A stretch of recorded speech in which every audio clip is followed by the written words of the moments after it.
안녕하세요. 나무아카데미입니다. 이번 영상에서는 2021년 시행 2022학년도 수능 국어 문학 탄군가와 농가에 대해서 보도록 할게요.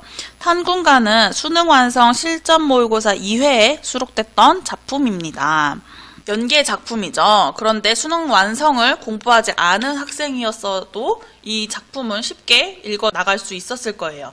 일단 탄군가, 이름에서 알 수 있듯이 가난함을 탄식하는 노래입니다. 이 가난을 제대로 한다는 것만 알아도 쑥쑥 잘 읽을 수 있을 거예요. 그러면 같이 읽어보도록 할게요. 추늘이 지지하여 뻐꾸기가 보채거늘 동린의 쟁기였고 서사의 홈이었고 집안에 들어가 씨앗을 마련하니 올벼씨 한 말은 반 넘게 쥐먹었고 기장피 조파튼 서너되 부쳤거늘 하나한 식구 이리하여 어이 살리 봄날이 따뜻해서 뻐꾸기가 보챈대요. 빨리 농사를 지으라고. 그런데 너무 가난해서 농기구가 없어서 동쪽에 사는 이웃에게 쟁기를 빌리고 서쪽에 사는 이웃에게 호미를 빌렸습니다. 그런데 집 안에 와서 봤더니 올벼씨 한 말은 반 넘게 쥐가 먹었대요. 농사 지을 벼씨마저 쥐가 먹은 설상가상의 상황에 처한 거죠. 그래서 춥고 배고픈 우리 식구들 어떻게 사냐라고 해서 서리법을 통해서 농사 짓기 어려운 가난한 상황을 드러내고 있습니다. 배틀북도 쓸데없어 빈벽에 남겨두고 소치루 버려두니 붉은 빛이 다 되었다. 세시상막 명절 제사는 무엇으로 해올리며 원근 친척 내빈 왕객은 어이하여 대접할꼬 이 얼굴 지녀 있어 어려운 일 하고 많다. 배틀북도 쓸데가 없고 소치루도 쓸데가 없대요. 옷감도 없고 곡식도 없어서 이 기구를 쓸 일이 없는 거예요. 그리고 제사를 지낼 음식도 없고 만약에 손님이 온다고 해도 손님을 접대할 음식조차 없대요. 화자는 이렇게 궁핍한 상황으로 걱정을 하고 있는 거죠. 이 원수 군기를 어이하여 여의려며 이 원수 군기는 가난 귀신이에요. 이 가난 귀신을 어떻게 떨쳐낼 수 있을까? 어떻게 헤어질 수 있을까라고 말하는 거죠. 가난을 의인화했습니다. 술에 후량을 갖추고 이름 불러 전송하여 길한 날 좋은 때에 사방으로 가라 하니 이 화자가 가난 귀신을 떨쳐내기 위해서 이렇게 예우를 갖춰서 사방으로 가라라고 말을 하는 거예요. 가난에서 벗어나고 싶은 심정이 드러나는 거죠. 웅얼웅얼 불평하며 원노하여 이른 말이 이렇게 말했더니 군기가 원노하며 분노하면서 말을 한대요. 어려서나 늙어서나 피로우락을 너와 함께하여 죽거나 살거나 여일 줄이 없었거늘 어디가 네 말 듣고 가라 하여 이르느뇨.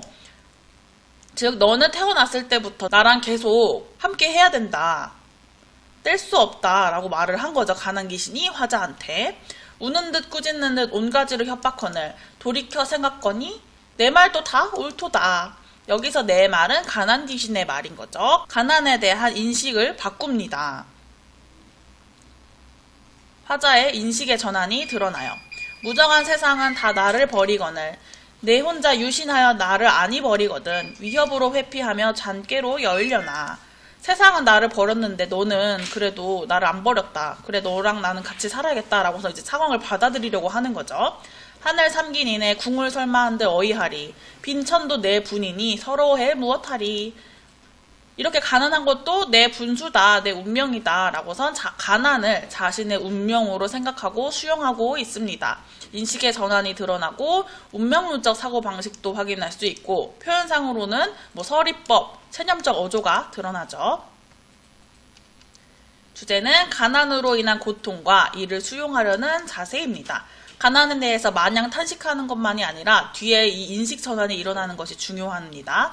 가난에 대한 탄식 더하기, 가난에 대한 수용이 드러나는 거예요. 그 다음 농가를 보겠습니다. 농가도 작품 제목에서 알 수 있듯이 농사에 관한 노래예요. 농가는 농가 구장이라고도 불리는데 연시조 중에서 이렇게 1수, 7수, 8수만 수록되었습니다. 그럼 1수를 볼게요. 서산에 도틀별 비출고 구름은 느즈막이 내린다. 비온 뒤 묵은 풀이 네 밭이 우겨졌던고. 두어라 차례 정한 일이니 매는 대로 매리라. 서산에 도들볕 비추고 시간적 배경이 아침이 됐다는 거예요.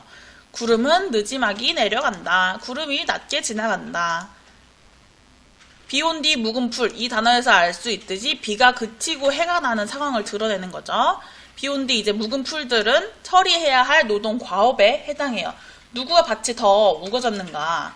아니다, 됐다. 차례 정했었으니까 일단 그 차례대로 사람들의 밭을 메어야 한다. 즉 서로 도와 차례대로 밭을 가꾸는 그런 품앗이 개념이 등장하고 있습니다. 아침에 김매기를 위해 나서는 상황이 일수에 나타나고 있어요. 그 다음 제7수를 볼게요. 연화는 3달에 4달에요. 이른벼의 패는 뭐가 곱난가. 연화는 듬뿍 피고 이른벼는 이삭이 곱다. 초가을의 정치를 드러내고 있어요. 5, 6월이 언제 가고 7월이 반이로다. 지금 시간의 흐름을 나타내고 있는 거죠. 7월 중순이래요. 아마도 하느님 너희 삼길째 날 위하여 삼기셨다. 아마도 하느님이 면화랑 벼너는 날 위해서 만든 거다 라고서 7월에 풍요로운 결실을 본 화자의 모습이 드러났습니다.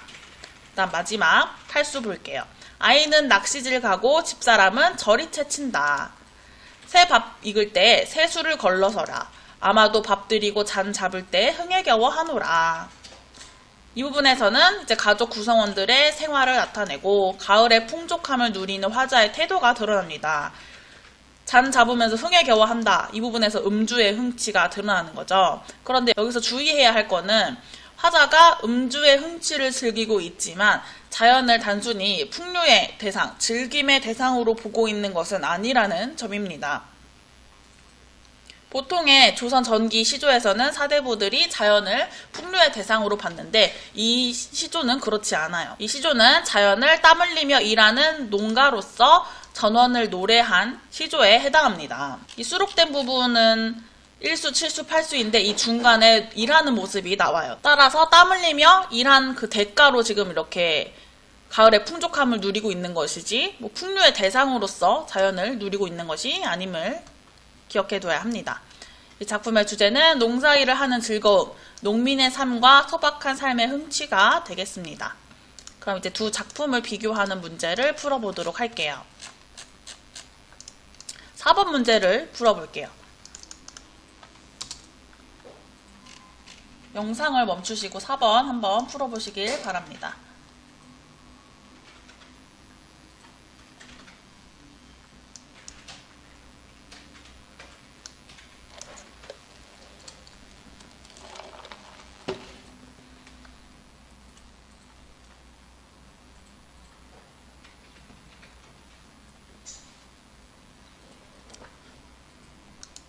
풀어보셨나요? 답은 4번입니다. 1번부터 같이 볼게요.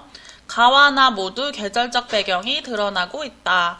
가에서는 뭐 춘일이라고 나와 있고 나에서는 7월이 반이로다 라고선 계절적 배경을 드러내고 있죠. 적절합니다. 2번 가와 나 모두 일상적인 어휘를 사용하고 있다. 가와 나 모두 생활과 관련된 일상적 어휘, 구체적인 어휘를 사용해서 화자의 상황을 드러내고 있습니다. 3번 가는 나와 달리 화자가 의인화한 대상과 대화하고 있다. 가에서는 가난을 의인화했죠. 이 가난과 대화를 하고 있어요. 이 부분에서 알 수 있죠. 따라서 적절합니다. 4번 가는 나와 달리 화자의 운명론적 사고관이 나타나고 있다. 가의 이 마지막 이 부분에서 화자의 운명론적 사고관이 나타나고 있었어요. 그리고 나에서도 이 부분에서 하느님이 너네를 날 위해서 만들었다 라고서 말하는 부분도 운명론적 사고관이 나타나는 거죠. 따라서 둘 다 나타나기 때문에 4번이 적절하지 않습니다. 5번 나는 가와 달리 물질적 풍요를 누리는 화자의 모습을 형상화하고 있다. 가의 화자는 가난한 처지에 놓여 있고 나의 화자는 풍요로움을 누리고 있죠. 특히 이 부분에서 나타나 있죠. 물질적 풍요를 누리는 화자의 모습이 이렇게 구체화되어 있습니다. 따라서 적절해요. 4번에 적절하지 않은 것 답은 4번이었습니다.